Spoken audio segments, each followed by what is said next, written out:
Revista Espírita. Jornal de Estudos Psicológicos. Publicada sob a direção de Allan Kardec. 1858, primeiro ano. Janeiro. Introdução. A rapidez com que se propagaram, em todas as partes do mundo, os estranhos fenômenos das manifestações espíritas, é uma prova evidente do interesse que despertam. A princípio simples objeto de curiosidade, não tardaram a chamar a atenção de homens sérios que neles vislumbraram, desde o início, a influência inevitável que viriam a ter sobre o estado moral da sociedade.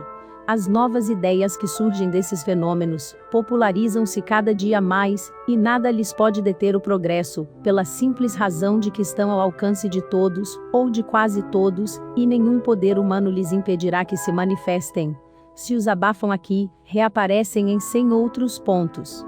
Aqueles, pois, que neles vissem um inconveniente qualquer, seriam constrangidos, pela própria força dos fatos, a sofrer-lhes as consequências, como só ia acontecer às indústrias novas que, em sua origem, ferem interesses particulares, logo absorvidos, pois não poderia ser de outro modo. O que já não se fez e disse contra o magnetismo. Entretanto, todos os raios lançados contra ele, todas as armas com que foi ferido, mesmo ridículo, esboroaram-se ante a realidade e apenas serviram para colocá-lo ainda mais em evidência.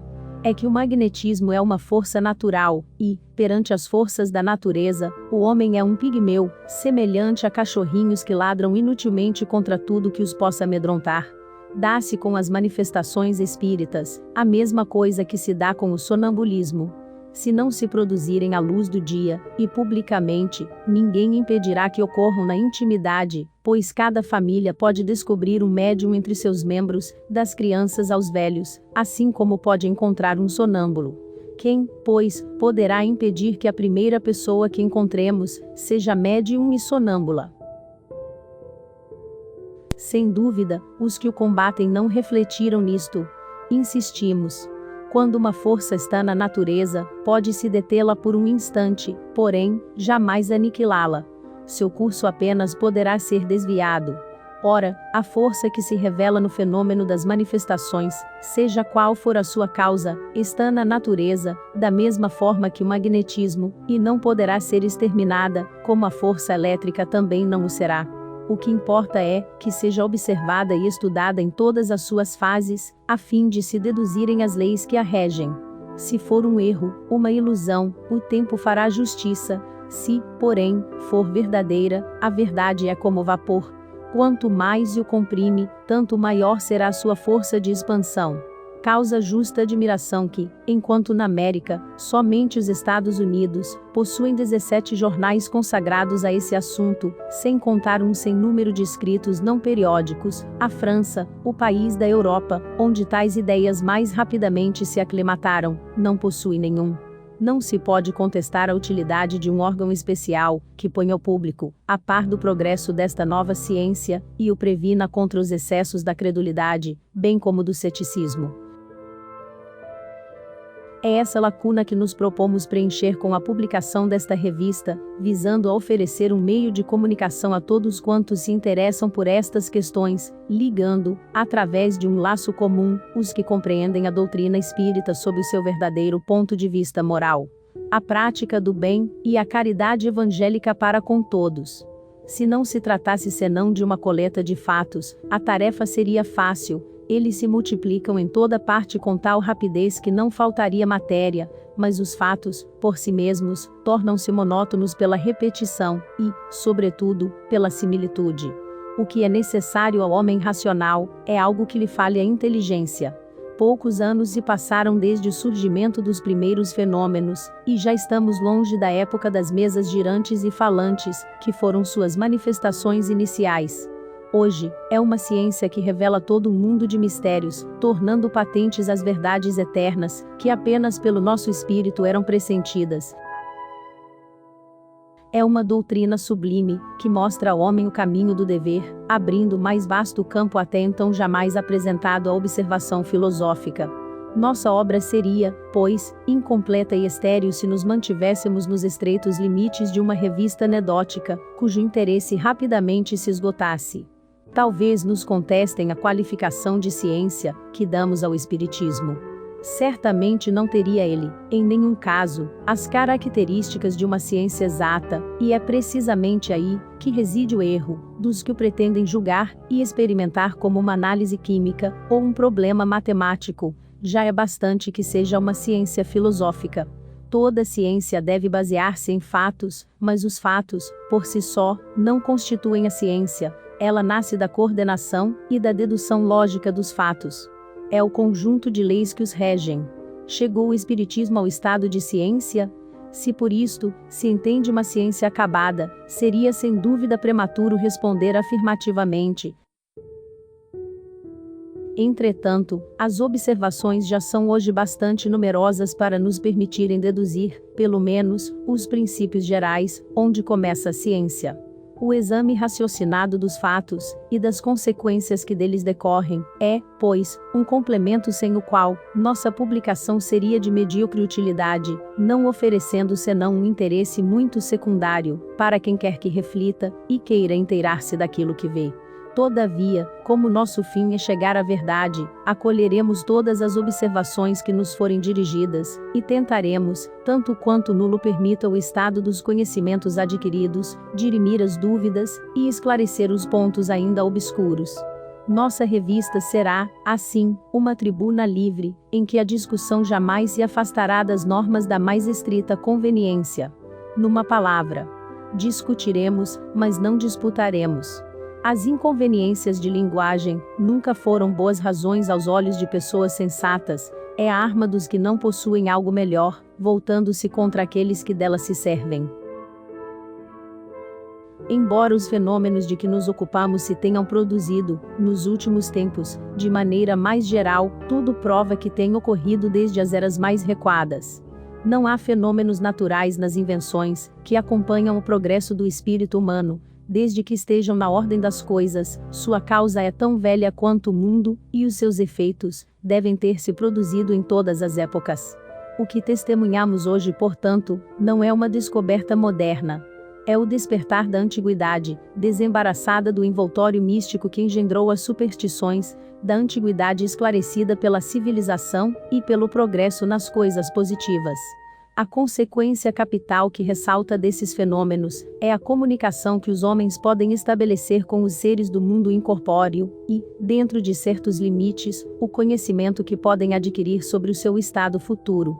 O fato das comunicações com o mundo invisível encontra-se, em termos inequívocos, nos livros bíblicos, mas, de um lado, para certos céticos, a Bíblia não tem autoridade suficiente. Por outro lado, para os crentes, são fatos sobrenaturais, suscitados por um favor especial da divindade. Não haveria aí, para todo o mundo, uma prova da generalidade dessas manifestações, se não as encontrássemos em milhares de outras fontes diferentes.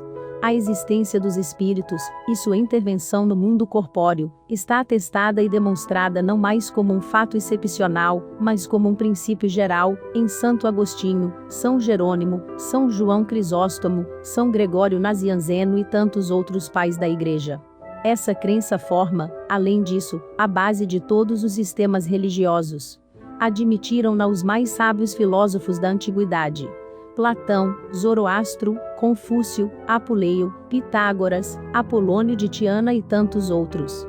Nós a encontramos nos mistérios e nos oráculos, entre os gregos, os egípcios, os hindus, os caldeus, os romanos, os persas, os chineses.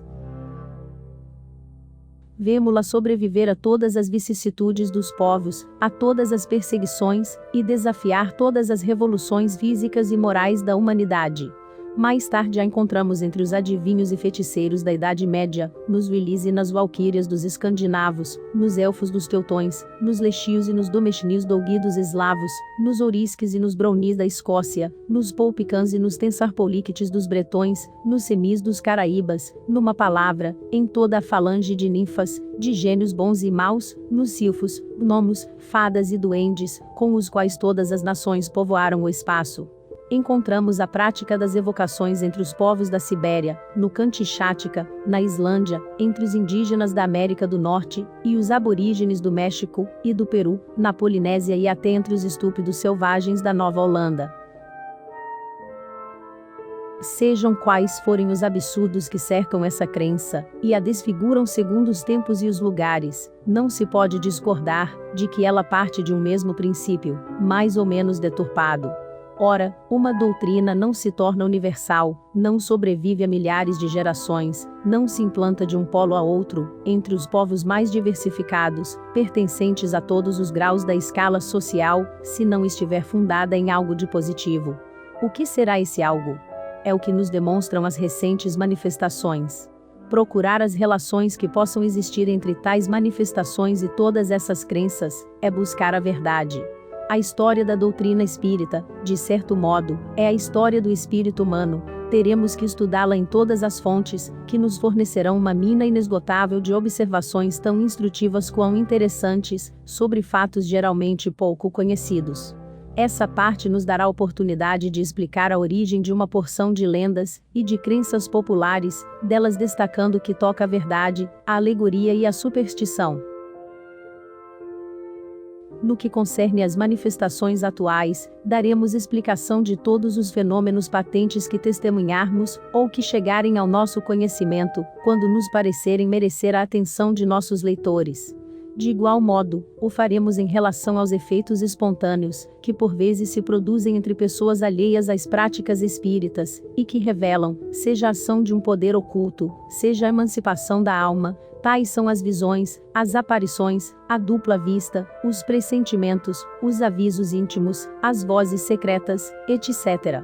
À narração dos fatos acrescentaremos a explicação, tal como ressalta do conjunto dos princípios. A respeito faremos notar que esses princípios decorrem do próprio ensinamento dado pelos espíritos, fazendo sempre abstração de nossas próprias ideias. Não será, pois, uma teoria pessoal que exporemos, mas a que nos tiver sido comunicada, e da qual não seremos senão meros intérpretes. Um grande espaço será igualmente reservado às comunicações escritas ou verbais dos espíritos, sempre que tiverem um fim útil, assim como às evocações de personagens antigas ou modernas, conhecidas ou obscuras, sem negligenciar as evocações íntimas que, muitas vezes, não são menos instrutivas. Numa palavra, abarcaremos todas as fases das manifestações materiais e inteligentes do mundo incorpóreo. A doutrina espírita nos oferece, enfim, a única solução possível e racional de uma multidão de fenômenos morais e antropológicos, dos quais somos testemunhas diariamente, e para os quais se procuraria, inutilmente, a explicação em todas as doutrinas conhecidas. Nesta categoria classificaremos, por exemplo, a simultaneidade de pensamentos, a anomalia de certos caracteres, as simpatias e antipatias, os conhecimentos intuitivos, as aptidões, as propensões, os destinos que parecem marcados pela fatalidade e, num quadro mais geral, o caráter distintivo dos povos, seu progresso ou sua degenerescência, etc.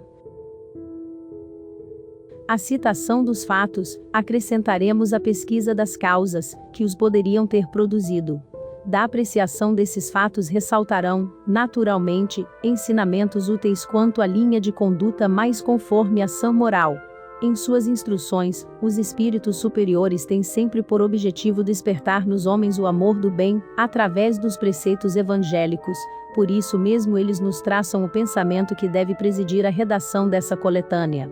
Nosso quadro, como se vê, compreende tudo quanto se liga ao conhecimento da parte metafísica do homem. Estudá-la-emos em seu estado presente e no futuro, porquanto estudar a natureza dos espíritos é estudar o homem, tendo em vista que ele deverá fazer parte, um dia, do mundo dos espíritos. Eis porque acrescentamos, ao nosso título principal, o de Jornal de Estudos Psicológicos, a fim de fazer compreender toda a sua importância. Nota: por mais abundantes sejam nossas observações pessoais, e as fontes onde as recolhemos, não dissimulamos as dificuldades da tarefa, nem a nossa insuficiência. Para suplementá-la, contamos com o concurso benevolente de todos quantos se interessam por essas questões. Seremos, pois, bastante reconhecidos pelas comunicações que houverem por bem transmitir-nos acerca dos diversos assuntos de nossos estudos. A esse respeito, chamamos a atenção para os seguintes pontos, sobre os quais poderão fornecer documentos. 1. Manifestações materiais ou inteligentes obtidas nas reuniões às quais assistirem. 2. Fatos de lucidez sonambúlica e de êxtase. 3. Fatos de segunda vista, previsões, pressentimentos, etc. 4. Fatos relativos ao poder oculto, atribuídos com ou sem razão a certos indivíduos. 5. Lendas e crenças populares. 6. Fatos de visões e aparições. 7. Fenômenos psicológicos particulares, que por vezes ocorrem no instante da morte. 8. Problemas morais e psicológicos a resolver. 9. Fatos morais, atos notáveis de devotamento e abnegação, dos quais possa ser útil propagar o exemplo. 10. Indicação de obras antigas ou modernas, francesas ou estrangeiras, onde se encontrem fatos relativos à manifestação de inteligências ocultas, com a designação e, se possível, a citação das passagens. Do mesmo modo, no que diz respeito à opinião emitida sobre a existência dos espíritos e suas relações com os homens, por autores antigos ou modernos, cujo nome e saber possam lhes dar autoridade, não daremos a conhecer o nome das pessoas que nos enviarem as comunicações, a não ser que, para isto, sejamos formalmente autorizados. Diferentes naturezas de manifestações.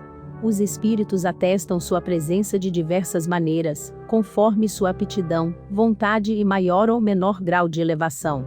Todos os fenômenos, dos quais teremos ocasião de nos ocupar, ligam-se, naturalmente, a um ou outro desses modos de comunicação. Para facilitar a compreensão dos fatos, acreditamos, pois, dever abrir a série de nossos artigos pelo quadro das formas de manifestações. Pode-se resumi-las assim. 1. Ação oculta, quando nada tem de ostensivo. Tais, por exemplo, as inspirações ou sugestões de pensamentos, os avisos íntimos, a influência sobre os acontecimentos, etc. 2. Ação patente ou manifestação, quando é apreciável de uma maneira qualquer. 3. Manifestações físicas ou materiais. São as que se traduzem por fenômenos sensíveis, tais como ruídos, movimento e deslocamento de objetos. Essas manifestações frequentemente não trazem nenhum sentido direto, têm por fim somente chamar a atenção para qualquer coisa, e de convencer-nos da presença de um poder extra-humano. 4. Manifestações visuais ou aparições, quando o espírito se mostra sob uma forma qualquer, sem nada possuir das propriedades conhecidas da matéria. 5. Manifestações inteligentes, quando revelam um pensamento. Toda manifestação que comporta um sentido, mesmo quando não passa de simples movimento ou ruído, que acusa certa liberdade de ação, que responde a um pensamento ou obedece a uma vontade, é uma manifestação inteligente. Existem em todos os graus. 6. As comunicações são manifestações inteligentes, que têm por objetivo a troca de ideias entre o homem e os espíritos. A natureza das comunicações varia conforme o grau de elevação, ou de inferioridade, de saber ou de ignorância do espírito que se manifesta, e segundo a natureza do assunto de que se trata. Podem ser frívolas, grosseiras, sérias ou instrutivas. As comunicações frívolas emanam de espíritos levianos, zombeteiros e travessos, mais maliciosos que maus, e que não ligam nenhuma importância ao que dizem. As comunicações grosseiras traduzem-se por expressões que chocam o decoro. Procedem somente de espíritos inferiores, ou que se não despojaram ainda de todas as impurezas da matéria. As comunicações sérias são graves quanto ao assunto, e à maneira por que são feitas. A linguagem dos espíritos superiores é sempre digna e isenta de qualquer trivialidade. Toda comunicação que exclui a frivolidade e a grosseria, e que tenha um fim útil, mesmo de interesse particular, é, por isso mesmo, séria. As comunicações instrutivas são as comunicações sérias, que têm por objetivo principal um ensinamento qualquer, dado pelos espíritos sobre as ciências, a moral, a filosofia, etc. São mais ou menos profundas e mais ou menos verdadeiras, conforme o grau de elevação e de desmaterialização do espírito. Para extrair dessas comunicações um proveito real, é preciso sejam elas regulares e seguidas com perseverança. Os espíritos sérios ligam-se àqueles que querem instruir-se e os secundam, ao passo que deixam aos espíritos levianos, com suas facécias, a tarefa de divertir os que não veem nessas manifestações senão uma distração passageira. Somente pela regularidade e frequência das comunicações é que se pode apreciar o valor moral e intelectual dos espíritos com os quais nos entretemos, assim como o grau de confiança que merecem. Se é preciso ter experiência para julgar os homens, mais ainda será necessário para julgar os espíritos. Diferentes modos de comunicação. As comunicações inteligentes entre os espíritos e os homens podem ocorrer por meio de sinais, pela escrita e pela palavra. Os sinais consistem no movimento significativo de certos objetos e, mais frequentemente, nos ruídos ou golpes desferidos. Quando os fenômenos comportam um sentido, não deixam dúvida quanto à intervenção de uma inteligência oculta, porquanto, se todo efeito tem uma causa, todo efeito inteligente deve ter uma causa inteligente. Sob a influência de certas pessoas, designadas pelo nome de médiums, e algumas vezes espontaneamente, um objeto qualquer pode executar movimentos convencionados, bater um número determinado de golpes, e transmitir, assim, respostas pelo sim e pelo não, ou pela designação das letras do alfabeto. Os golpes também podem ser ouvidos sem nenhum movimento aparente e sem causa ostensiva, quer na superfície, quer nos próprios tecidos dos corpos inertes, em uma parede, numa pedra, em um móvel, ou em outro objeto qualquer. De todos esses objetos, por serem os mais cômodos, pela mobilidade e facilidade com que nos colocamos à sua volta, as mesas são os mais frequentemente utilizados. Daí a designação do fenômeno em geral pelas expressões bastante triviais de mesas falantes, e de dança das mesas, expressões que convém banir, primeiro porque se prestam ao ridículo, depois porque podem induzir em erro, fazendo crer, neste particular, que elas tenham uma influência especial. A este modo de comunicação, daremos o nome de sematologia espírita, expressão que dá uma perfeita ideia e compreende todas as variedades de comunicações por meio de sinais, movimentos dos corpos ou pancadas. Um de nossos correspondentes chegou mesmo a propor-nos que se designasse especialmente este último meio, o das pancadas, pela palavra tipitologia. O segundo modo de comunicação é a escrita. Designá-lo-emos sob o nome de psicografia, igualmente empregado por um correspondente. Para se comunicarem pela escrita, os espíritos empregam, como intermediários, certas pessoas, dotadas da faculdade de escrever sob a influência da força oculta, que as dirige e, que obedecem a um poder evidentemente fora de seu controle, já que não podem parar, nem prosseguir à vontade, e, no mais das vezes, não têm consciência do que escrevem. Sua mão é agitada por um movimento involuntário, quase febril. Tomam o lápis, malgrado seu, e o deixam do mesmo modo, nem a vontade, nem o desejo podem fazê-la prosseguir, caso não o deva fazer. É a psicografia direta. A escrita é obtida também pela só imposição das mãos sobre um objeto disposto de modo conveniente e munido de um lápis, ou qualquer outro instrumento apropriado a escrever. Geralmente, os objetos mais empregados são as pranchetas ou as cestas, dispostas convenientemente para esse efeito. A força oculta que age sobre a pessoa transmite-se ao objeto, que se torna, assim, um apêndice da mão, imprimindo-lhe o movimento necessário para traçar os caracteres. É a psicografia indireta. As comunicações transmitidas pela psicografia são mais ou menos extensas, conforme o grau da faculdade mediadora. Alguns não obtêm senão palavras, em outros, a faculdade se desenvolve pelo exercício, escrevem frases completas e, frequentemente, dissertações desenvolvidas sobre assuntos propostos ou tratados espontaneamente pelos espíritos, sem que se lhes tenha feito qualquer pergunta. Às vezes, a escrita é clara e legível, em outras, só é decifrável por quem a escreveu, e que a lê por uma espécie de intuição ou dupla vista. Sob a mão da mesma pessoa, a escrita muda, em geral, de maneira completa, com a inteligência oculta que se manifesta, e o mesmo tipo de letra se reproduz cada vez que a mesma inteligência se manifesta. Esse fato, entretanto, nada tem de absoluto. Os espíritos transmitem, por vezes, certas comunicações escritas sem intermediário direto. Os caracteres, neste caso, são traçados espontaneamente por um poder extra-humano, visível ou invisível.